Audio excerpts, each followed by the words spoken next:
আর কে কে আছে? শেখ হাসিনার দেশ ছেড়ে পালানোর ব্যাপারে যারা সহযোগিতা করছে তাদেরও বিচার করতে হবে, 626 জনকে যারা পাচার করছে তাদেরও বিচার করতে হবে।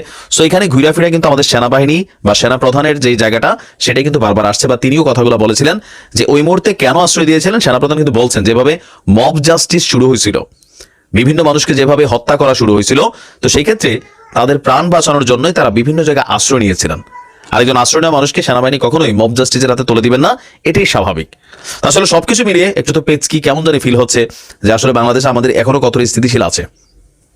দেখা যাক, এটা নিয়ে নিশ্চয়ই সেনাবাহিনী বা যারা দায়িত্বশীল আছেন তারা কেউ না কেউ ব্রিফ করবেন বিষয়গুলো। দেশবাসী, আপনারা যে যেখান থেকে ভিডিওটি শুরু থেকে শেষ পর্যন্ত দেখেছেন আপনাদেরকে অসংখ্য ধন্যবাদ জানাই।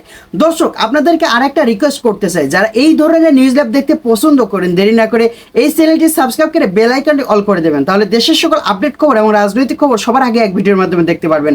তাহলে দর্শক শ্রোতা সবাই ভালো থাকবেন, সুস্থ থাকবেন, দেখা হবে পরবর্তী নেক্সট কোনো নিউজ অথবা দেশের কোনো আপডেট খবর নিয়ে।